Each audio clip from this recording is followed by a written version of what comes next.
So, A'udhu billahi minash shaitanir rajim. Bismillahir rahim. Alhamdulillahi rabbil alameen. Salatu wassalam rasulil kareem. Everyone, thank you so much for joining this incredibly special event. I'm delighted to be your co-chair today. And with me is our Islamic Society of Britain campus coordinator, Maha, who will be helping me, and we'll both be able to involve ourselves and yourselves in this discussion with Peter. Maha, over to you. Thank you for that introduction. Salam, everyone. It's lovely to be here today. So just to begin, before we get onto the main talk, I just want to take this time to remember and acknowledge the heartbreaking states of our oppressed brothers and sisters across the globe, and in particular in Palestine, in Gaza and in Rafah. And just a quick dua before we start off. We pray that Allah subhanahu wa ta'ala, the most gracious and most merciful, remains close to every mother, father, woman, man and child that has been afflicted by the tragedy that we are witnessing. May Allah subhanahu wa ta'ala reward their suffering and patience with endless bounty and comfort in the hereafter. May Allah subhanahu wa ta'ala give us the capacity as an ummah to continue to fight for justice and change, and use our actions and voices to fight against oppressors in our world. So back over to Uncle Khalid in a second, but just to I just want to highlight that there is a Q&A function. So at the end of the session, we'll be taking your questions and giving them to Peter. So please do use that throughout the session. If you have anything to ask, just pop it in the Q&A function, and we'll get back to them later. Thank you, Maha. Now, excuse me, I'm going to just share a PowerPoint. I have to talk about these two books just very, very briefly. We are going to be hearing a lot more about this today, but I would say this is absolutely compulsory reading for everybody. I mean, for me, it really, the first book I read was The Assault on Truth, about politics, about truth in politics, about integrity in politics, because I was searching, especially at the time that Boris Johnson became PM, I was searching for what, how has politics fallen so far? And then, of course, we've got The Fate of Abraham, Why the West is Wrong About Islam, a lot of, at least the highlights of which I hope we will cover, or we'll be able to cover in the presentation today. And I'm going to just finish on one book, actually, which is one of my favorites. Oh, it's probably coming upside down in your thing. White on Green. Peter, one of my favorites. Thank you. We haven't got time to discuss that today, sadly, but it's celebrating the drama of Pakistan cricket. I love it. Thank you. Maha, over to you. Yeah. Thank you, Uncle. So again, just another brief introduction to Peter.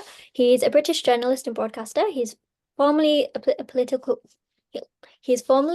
commentator of The Spectator, The Daily Telegraph, and The Daily Mail, and now he writes about politics for Open Democracy and Middle East Eye. And just to kind of reiterate what Uncle just said, this book highly recommend. I am yet to read The Assault on Truth, but it's definitely next on my list. So welcome, Peter. Thank you so much for coming to speak to us today. It was a real pleasure to be here. Thank you for inviting me. Oh, not at all. So of course, this is an incredibly broad topic. There's so much to discuss. And kind of before we get onto discussing our current political climate, I think it's great to talk a bit about how we got here and like the historical context. So our first question to you is, in the post-Cold War era, what were the key things that molded how Islam was perceived in Britain? Yes, I look into this question very hard in The Fate of Abraham, because one of there were various factors, but I think the biggest factor in a way was it was a disaster for the West that they won this not inglorious, this rather fine victory for humanity when it defeated the Soviet Union, which was essentially an illiberal, barbarous state which tortured and persecuted minorities. And I think the West, it was a great victory in the end for the human spirit, is what I felt anyway. But the Soviet Union had provided the West with something which I think it needed, which is an enemy. And when the Soviet Union fell, the West needed it was in a sort of vacuum. There was no longer the Russians to guard against. And at this point, the Samuel Huntington, a great sort of historian and advisor to the White House on foreign policy, was this extremely important essay about what about the future of warfare and where conflicts are going to lie in the future, and he centered on Islam. He saw that Islam would be the enemy of the West, and it confronted what we called Western values and Western civilization. He also saw other cultures like the Chinese and the Russians in the long run, but that was the new narrative which was created, and it appeared to be vindicated with the attack on the Twin Towers. He began to look like a prophet, and so you had and this construction of Islam as the enemy was something which was not at all new. It fed back into the imagination of the Christian West, going back to the Crusades and even before. I think that has set the scene for the last 25 years in many ways.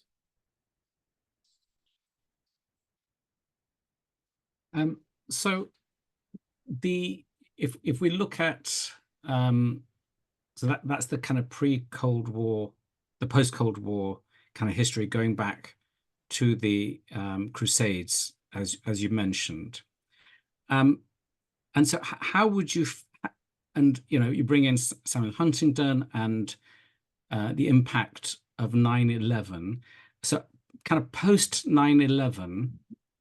What are the key factors that have bubbled away and developed to leave us or to bring us towards where we are today? Yeah, I was a journalist, working journalist at the time of 9/11 and beyond, and it could have been resolved in a very wonderful way through forgiveness, through non-violence, through an understanding of other cultures.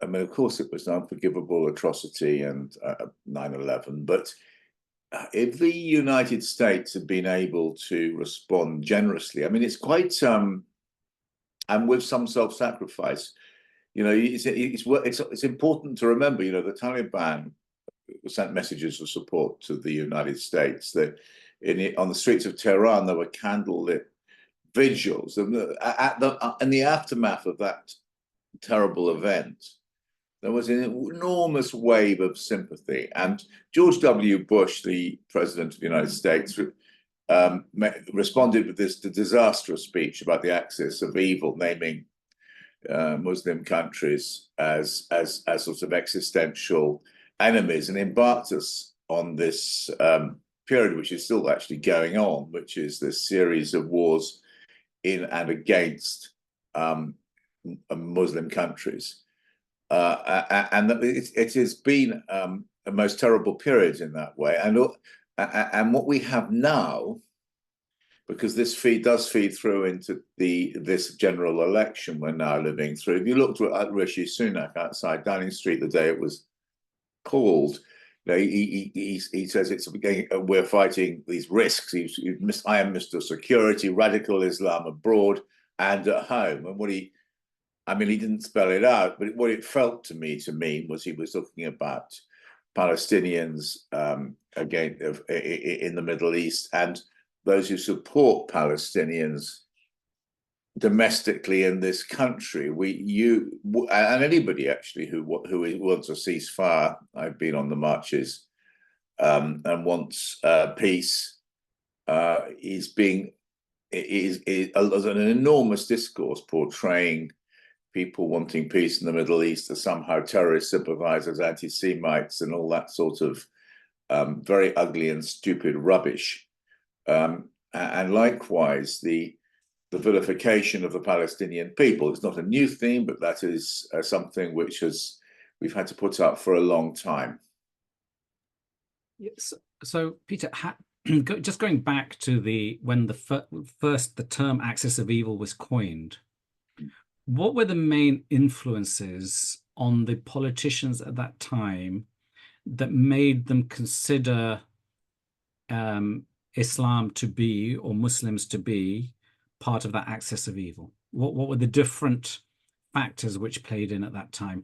Obviously, not just to the American politicians, or it may be different to the American politicians and the British politicians, I'm not sure, but there seems to be a kind of, maybe Britain following a little bit behind America, but the sort of narrative coming out of both are similar.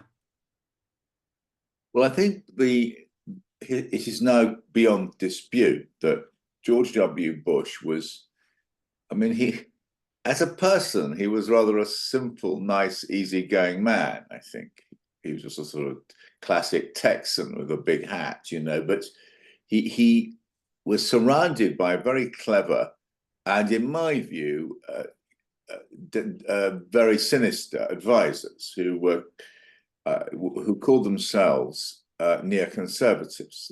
And neoconservatives are not conservatives in the British sense of the word at all. They believed in reshaping the world, that they believed that the United States was the only source of virtue, and that rather than live with the rest of the world, the United States had to defeat the rest of the world. And so they went to Bush and said, "You've got to invade Iraq. You've got to a whole lot of other countries on their list as well," and also portraying Muslims as particularly devout Muslims, as an enemy within in this country and also in the United States. And so it became very hard to be a Muslim citizen in a Western country. And this is you are regarded with a kind of suspicion, and you're with less rights in many ways than others. And so and although you are right that this started in the United States, it was adopted. This analysis was adopted by British politicians. There were organizations like the Henry Jackson Society which brought this analysis into Britain. You had politicians like Michael Gove who expressed it. And brought it to bear as a matter of state policy. For instance, in the shocking attack on Muslim schools in the Trojan Horse affair, and other events like it. It was, and the media bought wholesale into this analysis that portraying Muslims as people who were opposed to the British state. Now, in fact, the exact opposite is the truth. There's no endless polls and surveys do show that nobody really is more British than our Muslim brothers and sisters. And I think there's a reason for this. There is a lovely generosity about the historic British identity for all of these sins of the British Empire and so forth. You can be, black and British, or Scottish and British, or Jewish and British, or gay and British, and Muslim and British. Has a capacious identity which enables everybody to muck along together in a way which in France has a sort of the doctrine of laicity. It means it's very hard to be, as we know, publicly Muslim at any rate, and French. And the same is in the United States. It demands this loyalty to the sort of America, which faces your identity. And one of the things which, as a British conservative and as a member of the Anglican Church who respects religion a great deal and understands all of these very complex things have to balance against each other. I think Britain, historically, and in the way we are set up, is a place where Muslims can flourish and play an absolutely full role in society. But this, in my view, American analysis came across the Atlantic and says, no, the Muslims somehow are different from the rest of us. Thank you, Peter. So there's a few things actually that came from your answer. Maybe at some stage we need to kind of touch on those. You mentioned the Henry Jackson Society, which perhaps we need to kind of think about. You mentioned Gove, of course. So would you put Gove in the same category of neoconservatism as the kind of American kind of neoconservatives? And could you perhaps explain briefly to our listeners and to people present what actually is neoconservatism, and is it in Britain as well as America? Yes, let me say, in order to explain neoconservatism, let me start off with neoliberalism, which is another buzz phrase. And it's a real thing, neoliberalism, but all it really means is old-fashioned liberalism, which is about personal freedom and suspicion of the state and a belief in free markets. And it has its origins going back hundreds of years to John Locke, but in its modern iteration, liberalism really was associated with John Stuart Mill in the 19th century, and it became the governing ideology of Victorian Britain. But neoliberalism is simply another iteration of that. It's as far as I can tell, it's just the same intellectually, and it's just that it's a rebellion against the social democracy which took place. It took with the Attlee government post World War II, when Britain became partly a socialist, partly a Catholic, partly a capitalist society. Now, neoconservatism is very different from that. It is not another version of conservatism in the kind of way that British conservatism is about tolerance, pragmatism. It's about intellectual humility. If you look at the great philosophers of British, there aren't many of them, because conservatives are fairly stupid people. In fact, they realize, that is to say, that human understanding is very limited. And they realize that this is why the conservatism was so associated with the church for so many years. It had a religious understanding that humanity is fallen, and humanity, if we make big decisions and try and change the world, it all can go disastrously wrong. I mean, the founding father of conservatism as a philosophy was Edmund Burke, who firstly was a great enemy of the British Empire, didn't like it. He was a great attack on, didn't like British India. He didn't think we should be messing around in other people's countries. But it also, he warned, that was very radical, but he also warned against the French Revolution, because he said, you don't know where it's going to end up when it started, because the progressives, the liberals, were wild for the French Revolution. But he said, you watch out. And he was right, because it ended up in mass murder and slaughter and civil disorder. And that is the kind of, how should I say, the skepticism of conservatism, that politics can't change the world. It's really families, societies, religion, civil society.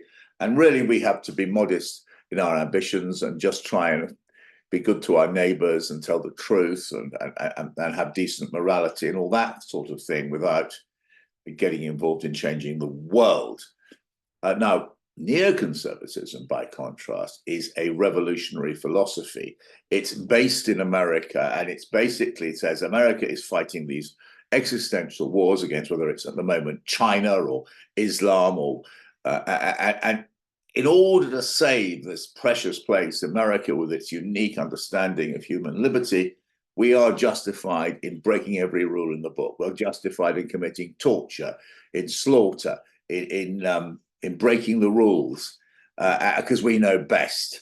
and actually, in order to save the world, we want what we are entitled to. That's why America it doesn't belong to many international organizations, the International Criminal Court, because its troops might be held accountable for war crimes. It's afraid of that because it thinks war crimes, generally speaking, are fine so long as they're committed by Americans. If they're committed by other people, particularly enemies of America, that's an entirely different matter. But there is an exceptionalism here, which the neocons have brought over to Britain with disastrous effect. It explains, I think, in a very large way why Rishi Sunak and David Cameron have been unwilling or refused to call out the crimes committed by Israel in Gaza as war crimes, and atrocities, which they clearly are. Why they've gone along with the American threats made against the International Criminal Court, because they have been captured by this very frightening, to my mind, a philosophy that the means justifies the ends. Thank you. That explain the difference. Yeah, no, it does. I mean, the means justifying the end, and a question maybe we come back to at the end if we have time would be how much of these politicians are ideologically driven, and how much are these politicians actually driven by personal gain? Because I do wonder about the kind of the British equivalent of the kind of lobbying and the money that changes hand in America.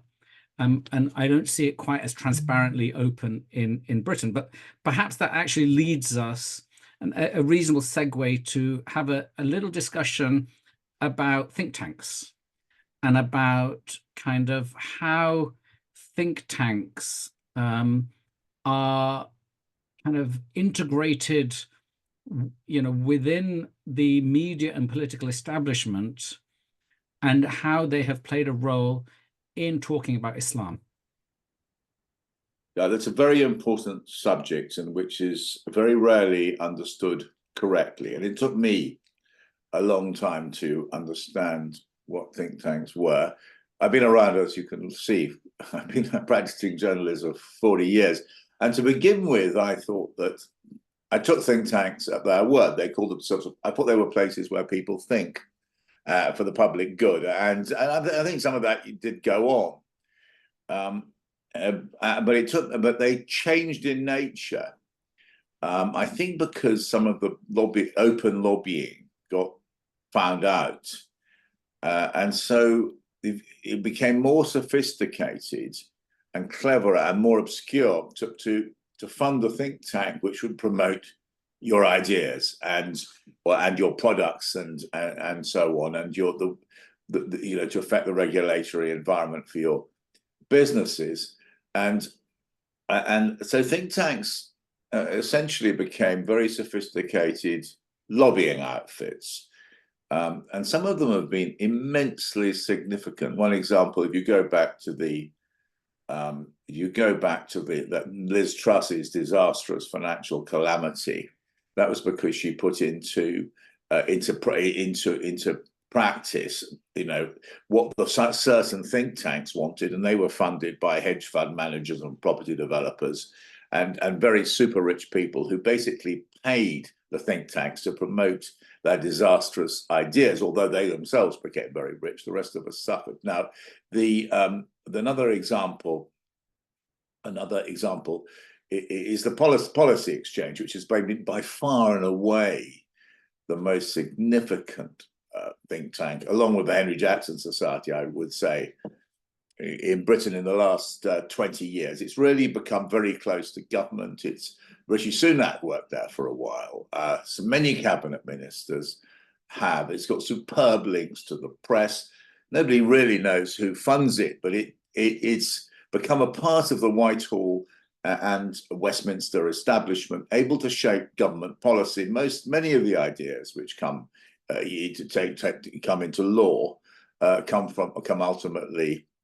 Come from the policy exchange, and so I think that and there's been a reluctance by mainstream journalists to understand what think tanks really do. I mean, one of the, just to talk about it a little more, it's very, Sure. they've sort of replaced the civil service. So in the old, if you go back 50 years, you know, you go into the civil service, you'd learn how to work the state, and you will learn to the virtues of service and tradition and establishment wisdom.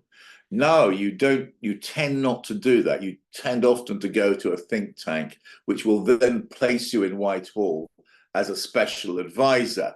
And that's a very different idea. So there's a new governing class, which is funded which is driven not by the idea of service, dedication, selflessness, but by how can we make a quick buck for our clients. And this has changed that is changing the nature of Britain, and it's very, very serious.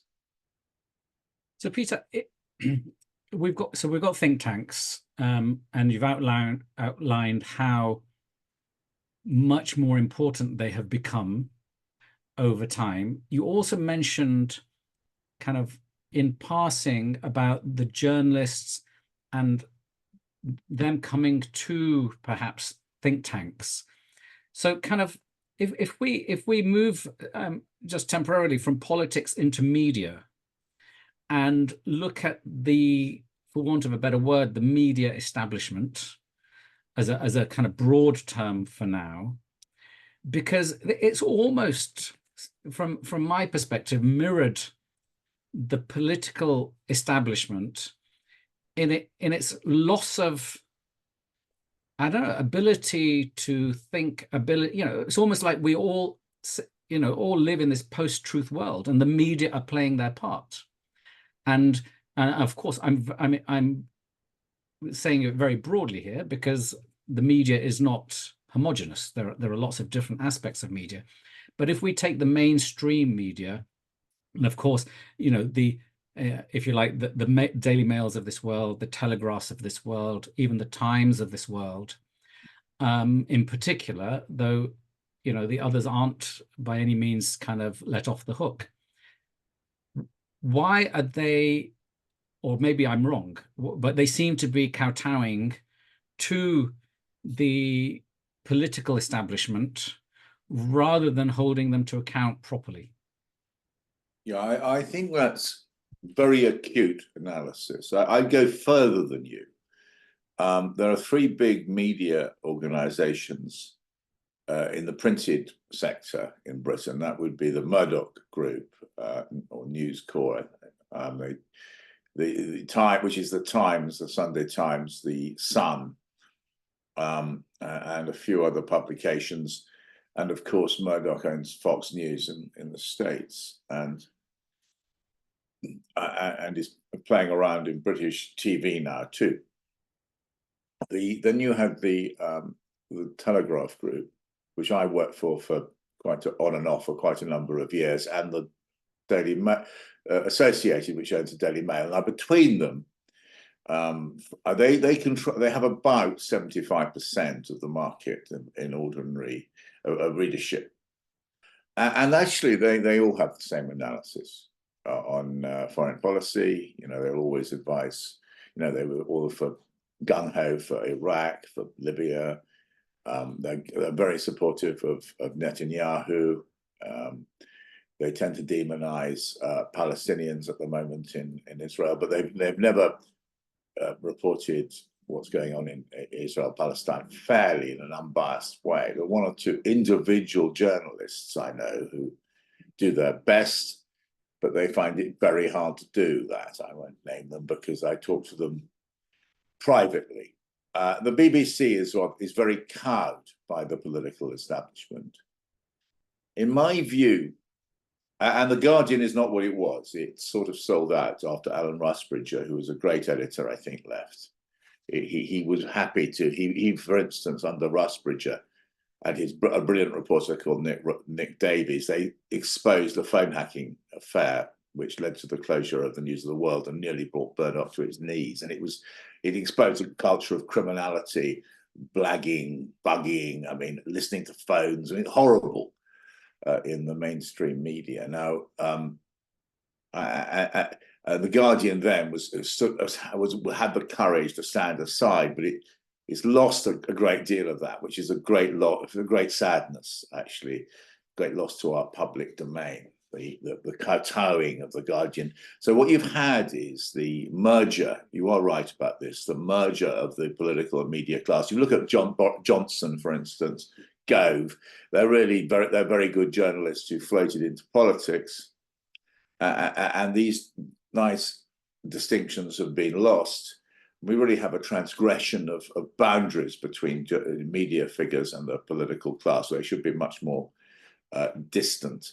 And actually, you can see, but if you go particularly to the subject of Islamophobia, you have Gove was a master journalist. He was very talented, good writer, who had terrific connections.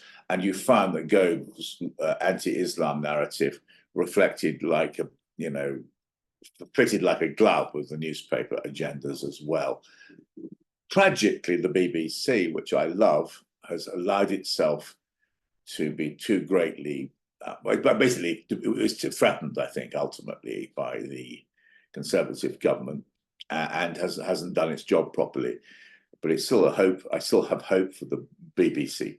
But what we have is a curious discourse in this country, where there's no hope in the mainstream media of the truth being told about what's happening in the Middle East.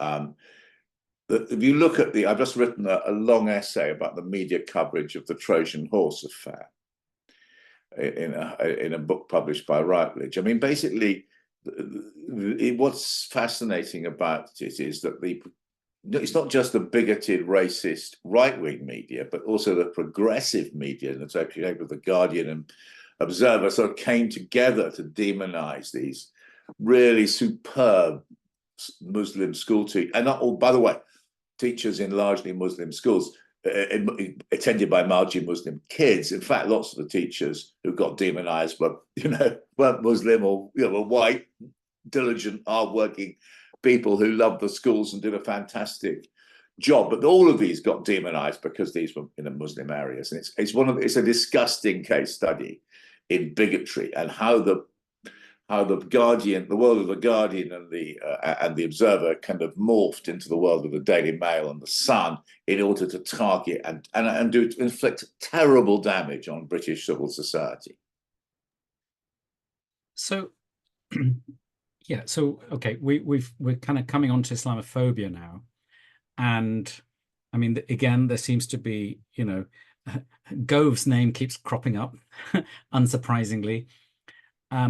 And I wonder also about the connection between the political establishment and the media establishment, as in directly. So, for example, I do remember seeing a documentary on the BBC about Murdoch and how close he was to politicians. And I wonder whether that is echoed in the other the media establishments that you've kind of mentioned, and maybe that's the reason that they are politicians are kept so much in check. But also, I'm wondering about, how does Islamophobia serve these politicians, and perhaps is there now a connection between the development of Islamophobia, the kind of neocons, the evangelical Zionism, if you like, and I wonder if there's a melting pot that brings and fuses all of these together, which kind of leads us to the milieu that we have at the moment. I guess the personal anecdote, actually, when I was a junior reporter or relatively on these Express newspapers about 25 years ago, in the top end of the last century, I was amazed. I would be invited into Downing Street to meet the Prime Minister every 6 months. As a junior reporter, Tony Blair felt it was worth his time to invite me and two or three colleagues, by the way, into dinings to explain what he was doing. And I thought, why shouldn't he be governing the country, not talking to very junior toe rags like myself? But I mean, we now realize that he was, but if you were somebody senior, a newspaper editor or a senior member of executive of the Murdoch papers, I mean, he was all over you like a rash. They were dining, they were staying with each other. And this was, it had become part of the system of government in a way which it didn't ought to be. And in many ways, the media replaced Parliament. It was Parliament's role is to hold the executive to account, and the media stopped doing that. Under Murdoch, they did sordid little deals all the time with the government of the day. Cameron inherited this and did the same, and Parliament was frozen out, and they used the power of the whips and patronage to hold their backbenchers to account and ignored them. And big announcements were given to the Sun invariably, or perhaps to the Times. And again, this was a terrible transgression of boundaries. Something was going horribly wrong. Now you go on to Islamophobia, and I do think it's a very relevant subject to discuss at the moment. I mean, all of these, it's a very serious issue. Racism of any kind is very serious. We are living in a society which claims, and at its best can be, and I actually still think that Britain is a wonderful place. I'm very proud to be British. But, whoever you are, whether you're the poorest person or the richest person, or whether you're black or white or Jewish or Muslim or whatever it may be, or Hindu, female, male, queer, gay or straight, whatever it is, we're all in it together. We're part of the same society. And I don't see that happening for certain groups at the moment. I mean, the Diane Abbott affair, which is going on at the moment, it looks to me like Labour targeting a black woman. Summer's Labour. It's absolutely disgraceful. I mean, she was the first ever black woman MP. She's given 30 years service. She's been, like all of us, she's made a few mistakes, but, you get away with it if you're a white, loyal Starmerite, obviously, but you don't, you don't if you're, and I think a lot of people are disgusted by Starmer's conduct there, Labour's conduct there. The same with this very talented, hugely highly regarded, isn't she, Faiza in North London. I mean, what's going on? Yeah, I apologize for forgetting her name. I mean, this is outrageous, and it's ugly, and it's part of somehow it is noticeable that under Starmer, as the Labour Party, you're more likely to be targeted if you're a person of colour, and it's shocking. I mean, the Tory Party used to be regarded as this, and they sort of dealt with some of it. Person of colour, and also if you're Muslim. I mean, the Starmer has moved in on. I was part of the Al Jazeera films, the Labour Files, which showed how in certain areas, that Muslims were being targeted by the Labour Party machine, and I just worry, and you can see how this election is evolving because Sunak, as the British Prime Minister, is encouraging this environment too in this election, and I can see this election turning into something very ugly. I mean, if I remember the 2016 mayoral election in London when Zach Goldsmith, the candidate, obviously sort of tried to win votes by associating in some way Muslims with terrorism, and we're in danger of getting in a much worse situation. Because they're easy targets. What both parties are doing is appealing to the lowest common denominator in our society. Of course, all societies, all countries have bigots. And there's some bigots in all of us as well, which can be brought out. I'm not But the job of a prime minister, of a leader of the opposition, of a noble, if you believe that politicians is a noble profession, is to bring out the best of us, to make us, and to encourage that sense of that every citizen of our great country has something wonderful about them, and has something they can bring. And to go after minorities in the way we are now seeing is I'm going to watch it because we'll see how it develops. But I'm afraid because the media, particularly the written media, is delighted to create caricature versions of people, and I think it will happen to some of the Muslim candidates, for instance, the independents who are standing. But it's not just that. Yeah, no, I agree with you. And, you know, I mean, to me, it's echoes of the mayoral election in London, the Brexit, just kind of farce, that whole kind of thing, discussion around Brexit. And then, you know, to see somebody like Farage invited onto Newsnight, Astonishing. It's just incredible, Yeah. you know, that somebody like that can get onto Newsnight. So, Peter, let's kind of bring it to, you know, if you like, a lot of people who are watching this or listening in will be young British Muslims who are looking at the media, looking at the political system and thinking, this is broken. You know, kind of the honesty, the integrity, the whole thing that you said, you know, which echoes what we would call servant leadership. That's what I grew up believing politics to be, that you are, you know, you're going into a position of responsibility in order to serve others.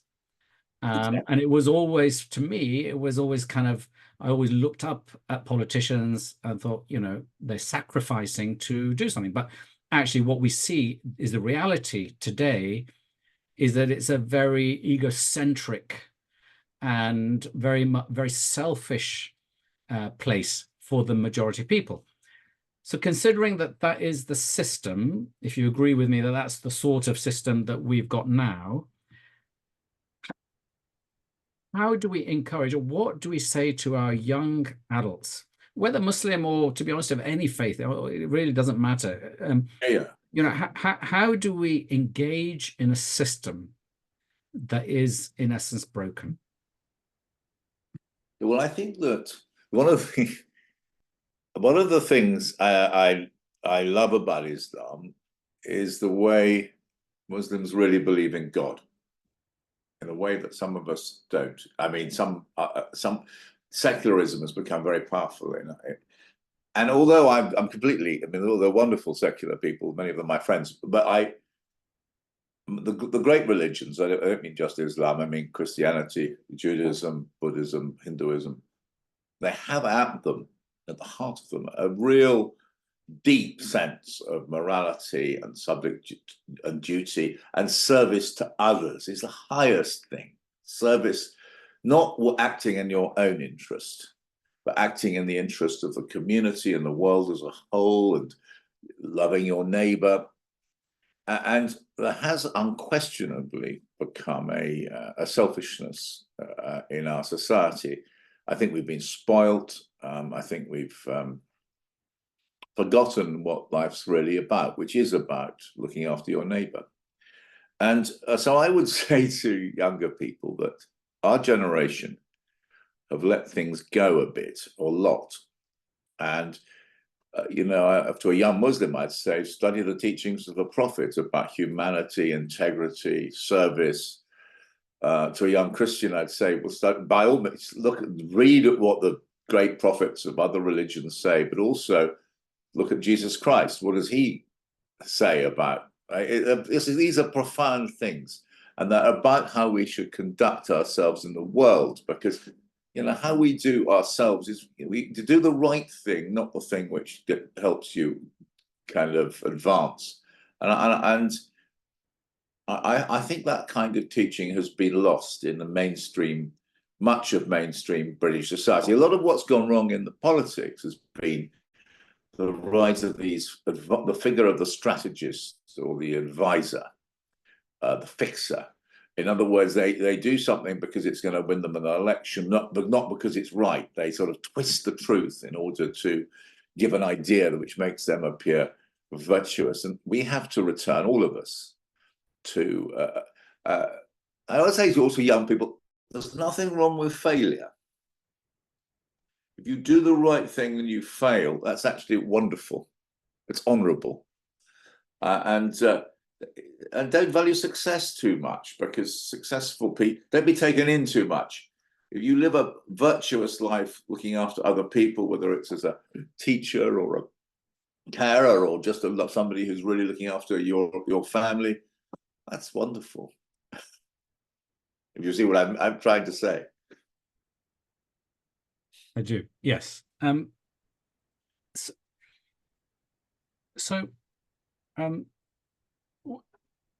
understand that, and absolutely, you know, that's the sort of messaging that we would put out through as the Islamic Society of Britain. I think we very much encourage people to be the best people they can be, to remember the teachings, as you said, of all the great religions. You know, the social elements of all the great religions are incredibly similar, you know, about looking after each other, about looking after your neighbor. I mean, it's the same sort of echoing that goes there. But there is an incredible amount of frustration, Peter, that, you know, and it's been obviously highlighted with what's happening at the moment in Gaza, the kind of, you know, the awful atrocity that's going on there, and people feel incredibly helpless, and people generally feel as if, well, nobody's listening to us, you know, and the people are marching. And, you know, I've been on the marches in Manchester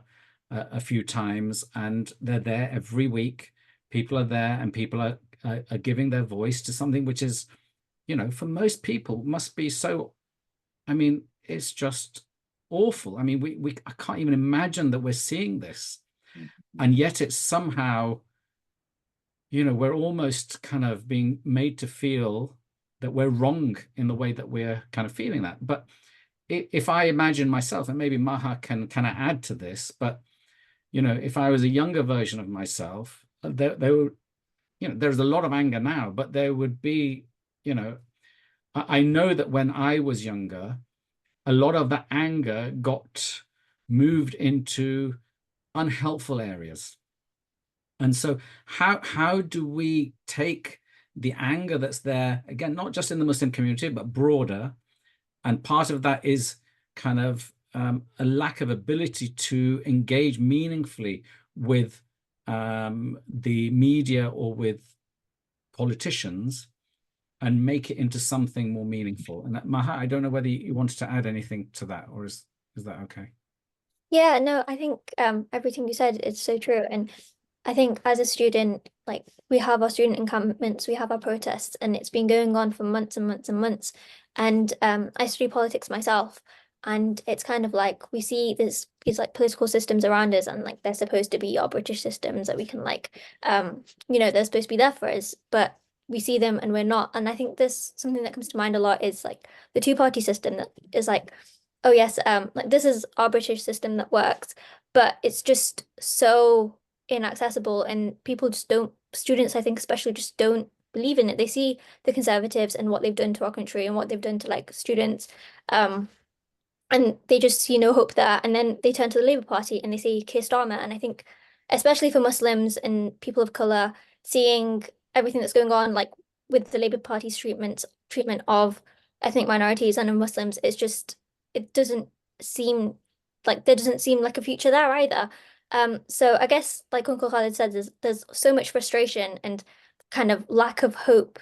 And I guess, yeah, just any kind of insight into where we can possibly go from here would be incredible. Yeah, it's disgraceful the way in which British politicians, the most senior ones, have portrayed the marches as mob rule or, you know, hate marches. It's a real insult to those who go on the marches. I mean, an awful insult. the love marches of anything. They're helping people who are suffering in an unbearable way. So what should you do? I prefer the word solidarity to anger. And I think that what you're doing in your sit-ins, in your university is exactly right. I'm also very encouraged by these independent candidates who are emerging in this election. I mean, in the local elections, only about what was it at the start of this month, when Muslims turned away from Labour and were attacked bitterly for being sectarian. Actually, what the Muslims were doing there was sending this message to Keir Starmer, basically, saying you're wrong about Gaza. And actually, they were participating, the people who voted in those elections, and abandoned Labour and voting for independence. They were participating in the democratic process in a very positive way, and actually more meaningfully than those who were sort of the machine politics, the cynical machine politics of the two main parties. And so, if you're a young person, you have an opportunity, I think, to build a better world than we are in at the moment. And the way that can be done is by engaging in public life, in politics, but not just there are all kinds of ways in which you can make the world a better place. And but certainly in politics, you must engage. And I think that a lot of these candidates emerging, I was talking to the campaign manager of Liam Mohammed in Ilford North, I think it is. I mean, it's very impressive. These are, we saw Pfizer. I'm sure whatever happens to her as a result of this disgraceful decision by the National Executive Committee of the Labour Party, she will emerge stronger from this. And I think we have to build a system which is a politics which is a better one. And it's such a sadness, actually, that I think Keir Starmer had such a wonderful opportunity to offer a moral alternative to the completely bankrupt and cynical and bigoted and racist Conservative Party. But he's chosen not to do that, as far as I can see. And so I think you can, but that is not a matter for despair. That's saying, right, I'm going to go out and build a better world. But unfortunately, the person who's going to lead that journey, which is not going, I don't see it being Keir Starmer. I think you'll have to find other people to lead the way. Sure. So it's about really thinking further ahead, doing the right thing, and kind of, if you like, investing in the future. Yeah. So that, 15, 20 years down the line, we have better people, better people in politics, better people in media, and in those responsible positions who are therefore making hopefully better decisions. That's what I would say. Yeah. Yeah. I mean, and it's a long time. I mean, you're young. You've got a journey ahead of you. If you're 20 years old or something, 25 years old. There's a lot of time in which you can use in a constructive and virtuous way. Thank you, Peter. Peter, so we're going to spend the last kind of third of this, because we've had a lot of questions coming in from the audience. So we're going to start going through some of those questions, if that's okay, and see how many we can get through. So the first question that we've got here is, how have think tanks like Quilliam Foundation impacted the lives of British Muslims? Now that this particular foundation doesn't exist, has another taken its place? I did devote a section or two of my book to Quilliam, which was a cynical, which I don't think it helped. I'm worried about organizations. I'm not talking beyond the Quilliam now. Organizations which, or perhaps for the best possible motive, but the British state tries to set up or fund, which appear to be sort of civil society groups, but actually are influenced by an invisible agenda. And I don't think I think that you should be suspicious of, I think they're called, of organizations which present themselves in that way. And yes, if you join other organizations which are not approved of by the British state, you're almost portrayed as a heretic or as an enemy of the state. And I think you have to have a certain amount of moral courage in order to deal with that. But I think a lot of the discourse about Islam has been shaped by organizations, and I'm not talking really about Quilliam here, which have an agenda which is not immediately obvious. There needs to, and what we're talking about here is an honesty in public discourse. You may have to, if the worst comes to worst, the Daily Mail writes a piece about you full of lies, which makes out that you're some form of enemy of the state. Regard it as a badge of honor rather than something to be worried about. If you're arrested for a crime which you didn't commit, or for a thought crime, which is effectively saying something which offends these new and rather sinister laws of free speech, which I think again you should stand up for yourself and you should explain why you believe what you do. What I would say at the same time is be careful about what you think and say. When you're 20, you are angry, and you may say things which you come to regret and are anti-Semitic without you meaning to be it, which can be reasonably deemed to be anti-Semitic, and don't do or bigoted in some other way because you're so passionate about something. Do be careful, because 10 years later somebody will dig out these remarks, and that will disable you from being, 10 years older and wiser, starting to play a major role, perhaps entering Parliament or something. Somebody will dig out something you've said. I don't say, just be aware that anti-Semitism is a really terrible thing. It's an ugly, noxious thing. Don't allow yourself to be dragged into that area or into the area of conspiracy theories. And because it's not just because it's wrong in itself, but it's also that it may damage you deeply later on in life when you've evolved and emerged out of you're starting to play an active public role.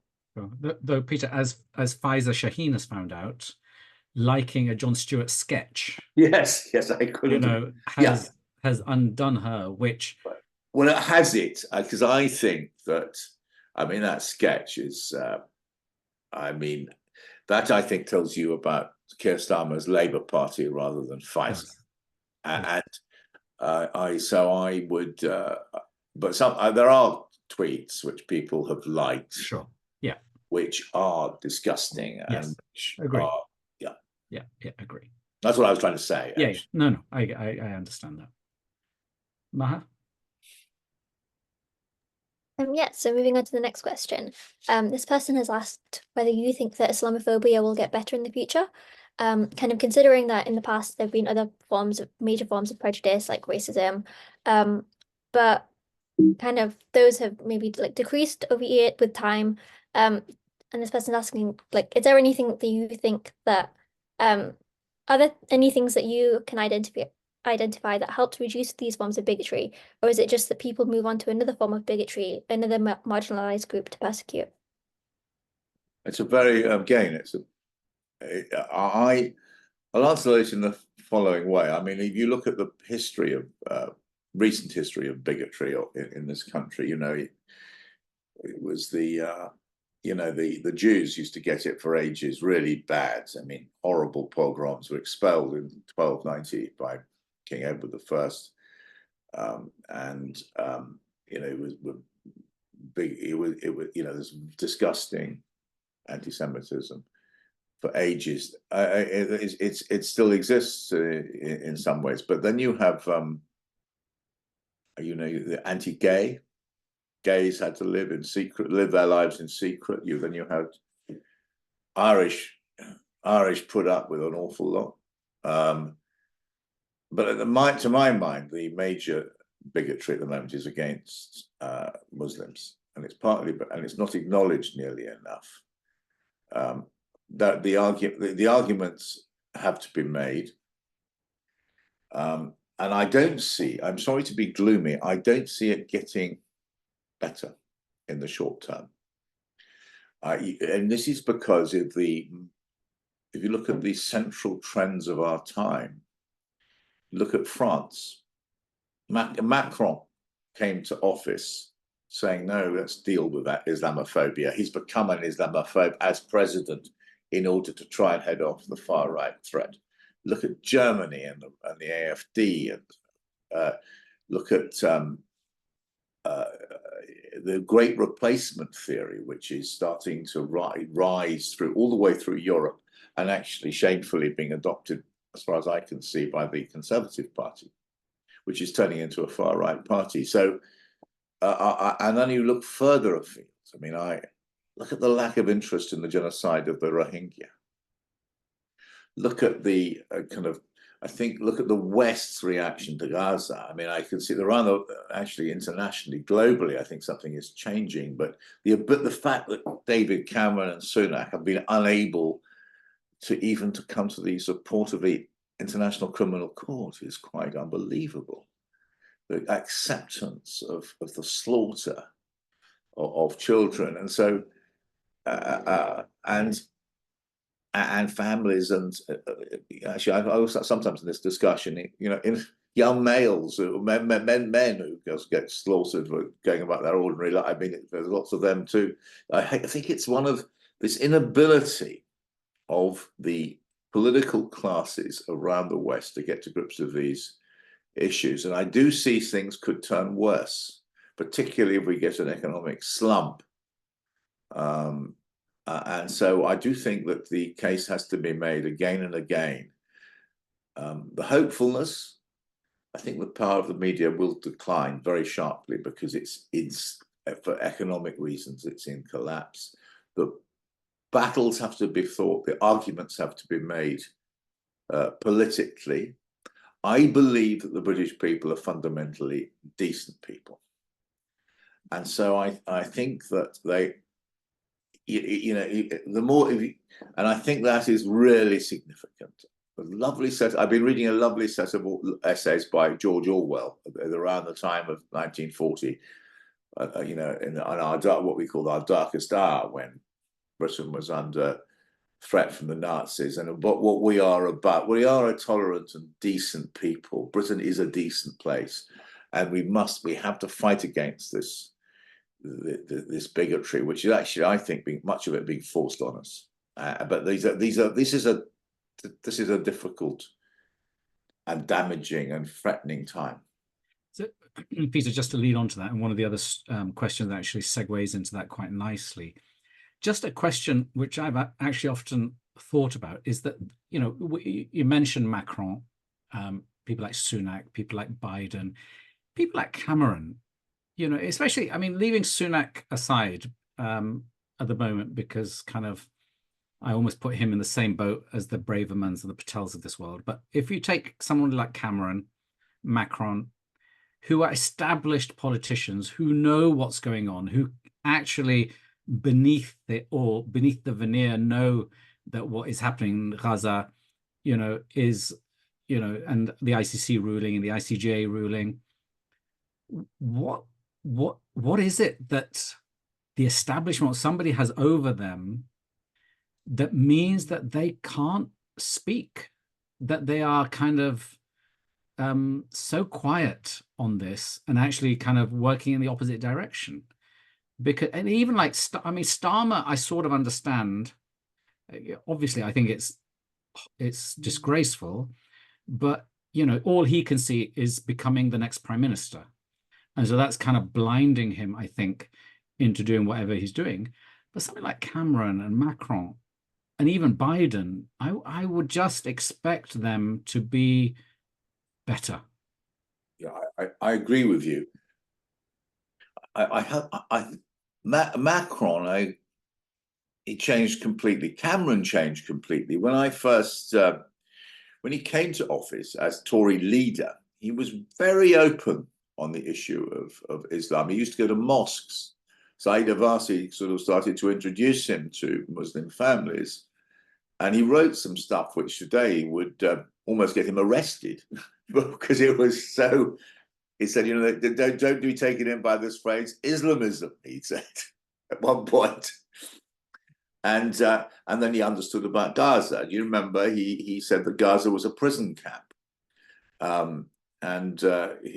His shadow foreign secretary, William Hague, said that what was happening in South Lebanon in 2008 was it 2006? My memory, it was disproportionate. He used this language which they're all terrified to use today, even though the circumstances are so much more terrible. What happened to David Cameron? I think that he entered this elevated world of you can't afford to offend America. We've got to, you know, we only can do what's realistic. You've got to have the. It's a great disappointment. I had high hopes of David. As for Biden, he's always been a great friend and supporter of Israel. I don't think in his mind Israel can do any wrong. And there is a big sort of American vision of Israel. It sees itself as a city on the hill, you know, and it sees Israel as its representative somehow in the Middle East. And it's an extraordinary idea. And Americans, remember, most of them don't have passports. They're very ignorant people. I mean, the American equation pulls in the whole evangelical Zionism Indeed. kind of equation, doesn't it? So that's fine. Yes, Maha.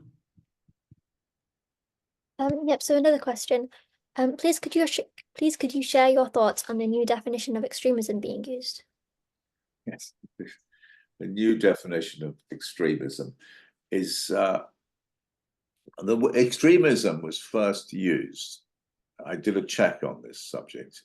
I searched the parliamentary website with a search, and the first use of it was in 1912 by Viscount Hemsley, who was a Tory MP who died a few years later on the Western Front, and he used it about the suffragettes. These were women who were campaigning for the vote, this outrageous thing that women wanted, and they were extremists, and he was accepting the common sense of the age. Now, today, if you were campaigned for the women not to have the vote, you wouldn't just be called an extremist, would you? You'd have other ruder terms. And the next use of it was about people campaigning for Indian independence. In the 1930s, British Empire encompassed India, and those who advocated, like Gandhi, quite well regarded these days. I believe he's held in high regard by history, but he was an extremist. Now, all it means is somebody you don't like. Whereas, the extremists of today, include those who go on the marches. They're extremists in the current political language. But what is very frightening and very sinister is that the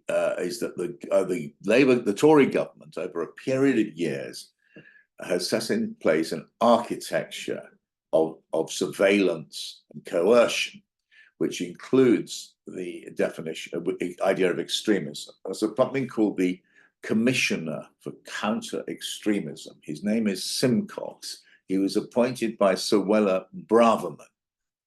And I think he emerged from the bowels of, from memory, the Henry Jackson Society.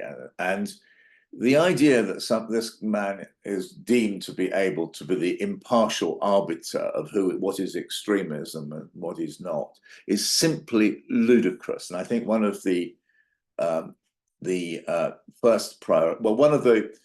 early tests of Starmer, even when he becomes prime minister, will be whether he can get rid of Simcox, because he's not a helpful presence in public life. Thank you. Peter, there's another question which is perhaps a little bit personal, but somebody's asked that you've stuck your neck out for Muslims. How has this impacted you?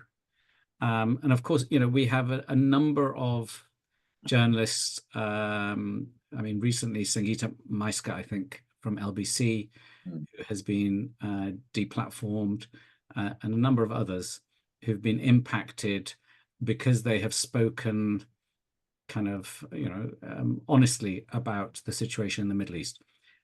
What has the impact been on yourself for, and it's not new for you. I mean, you've been, the books that you've written are incredibly powerful and have really questioned, the kind of political establishment and the media. And so what's the sort of impact been for yourself, Peter?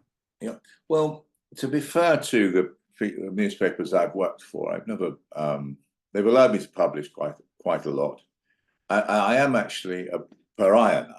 I'm not really let into the mainstream media, but that's more because I think I exposed the lies told by Boris Johnson, because that was when I finished, and the collaboration of the mainstream media in Johnson's lies when he was in his heyday.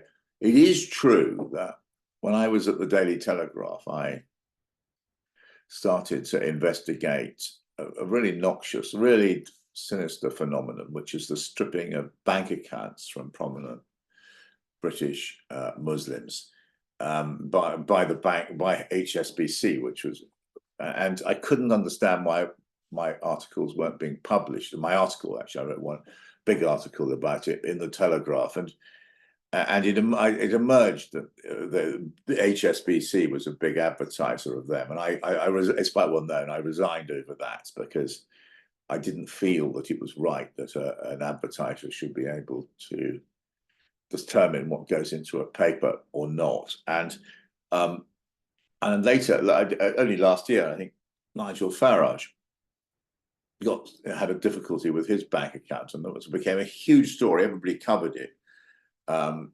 Whereas nobody followed up my stories about very significant figures in the British Muslim community who were stripped of their bank accounts. And I think that's just shows the structural unfairness of reporting in Britain, that Farage's loss of a bank account is such a big deal, but when very respectable members of the Muslim community lost theirs, and nobody cared.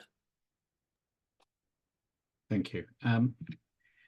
Moving back to kind of the election at the moment, and the kind of the choice between a Conservative Party which is dead and a Labour Party which will win but is imploding in many ways. What would your advice be? Is the question from the audience. What would your advice be to people about how to look at the election when neither of the two parties are particularly kind of palatable? Yes, I have the same question, and I would say this: I don't think you can vote for the Conservatives. I think it's essential they are out. In normal circumstances, you would vote for the Labour Party, but I don't see how you can do that. Although there are certain very good Labour MPs, they're lucky enough. I think in Coventry, she's Sultana, I forget her name. She's wonderful.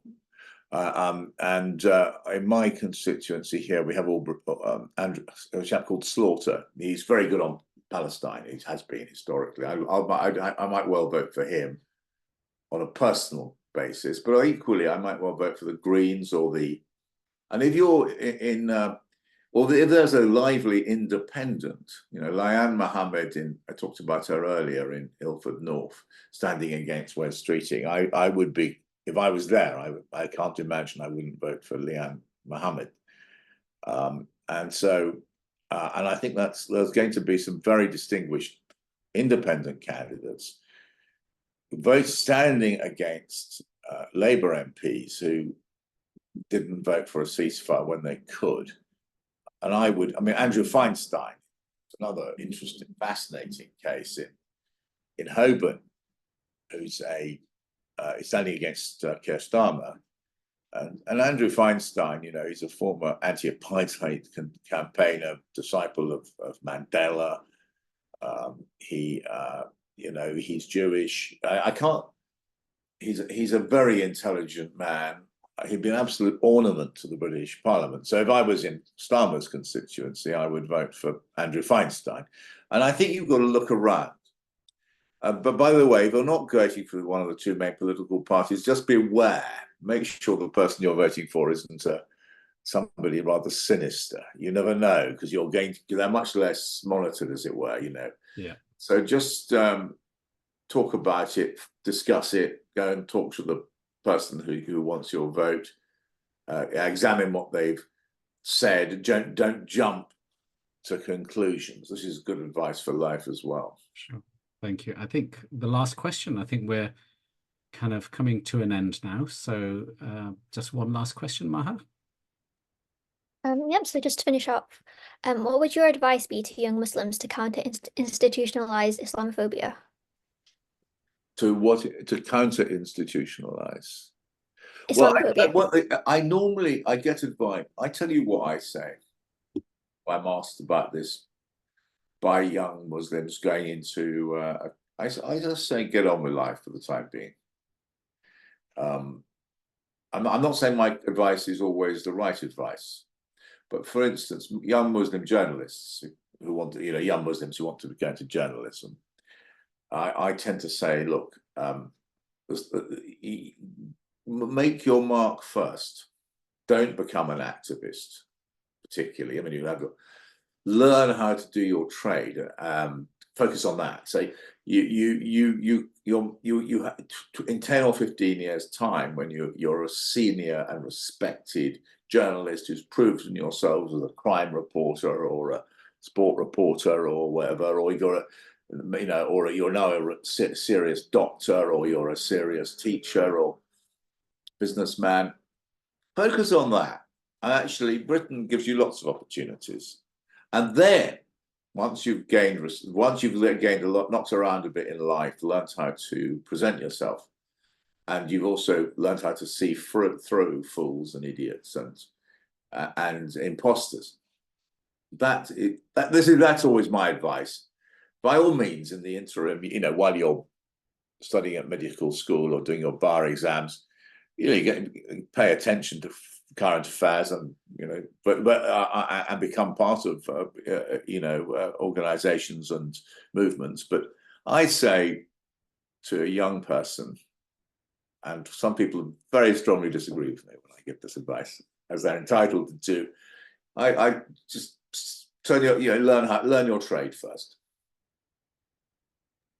Amazing, absolutely amazing, Peter. Thank you so much. That has been just a wonderful 90 minutes where we have covered so much ground, but honestly, we could have spent the whole day discussing these issues and to probe them, but we are incredibly grateful for your time and your wisdom.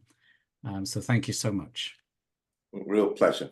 I'm going to leave it on these two books, which I think are, honestly, I'm not biased at all, but these are essential readings for everyone. I think everyone has to read these books.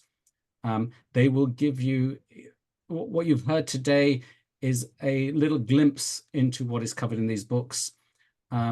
Without the knowledge of what's in those books, I think, to really understand what is going on in society and how it's come and the historical implications and how everything knits together, I think, Peter, you've done such an amazing job in those books to kind of pull everything together, and the amount of research that you've done, the amount of knowledge that you have, and the way beautifully that you've threaded that together is just incredible. So thank you for those books. And as I said, one of my favorites is still White on Green, but that's a discussion for another time. Very much so. Maha. I'd just like to add that before we were talking about like hopelessness and kind of feeling lost and not really like seeing direction, it's really inspiring to see journalists such as yourself kind of out there, speaking up for the truth. I know in your book you mentioned like kind of how the difference between British journalists who think they're doing like incredible work and like being really brave with their reporting, but then you go to like different countries and they're like being a brave reporter is like writing a piece that could get you and your family killed. And I think obviously there's a difference in scale, but still seeing journalists such as yourself that are willing to kind of take a stand and not just kind of give in to these media narratives, the secure ones. I think that's just really incredible to see, and it kind of does give hope that there are people out there who are willing to stand for the truth. And yeah, thank you so much for today. Just to say something in response, I mean, perhaps we should remember the Palestinian journalists, more than 100 of them, who have been killed in this awful conflict, and they're not nearly recognized enough. So you talk about, thank you for being kind, but I mean, but the real courage comes from them, and risking your life to bring to the world the terrible scenes, and it's quite amazing what they're doing. Perhaps we should all reflect on them and pray for them. Absolutely. Thank you, Peter. Maha, would you close with a dua, please? Yeah, 1 second.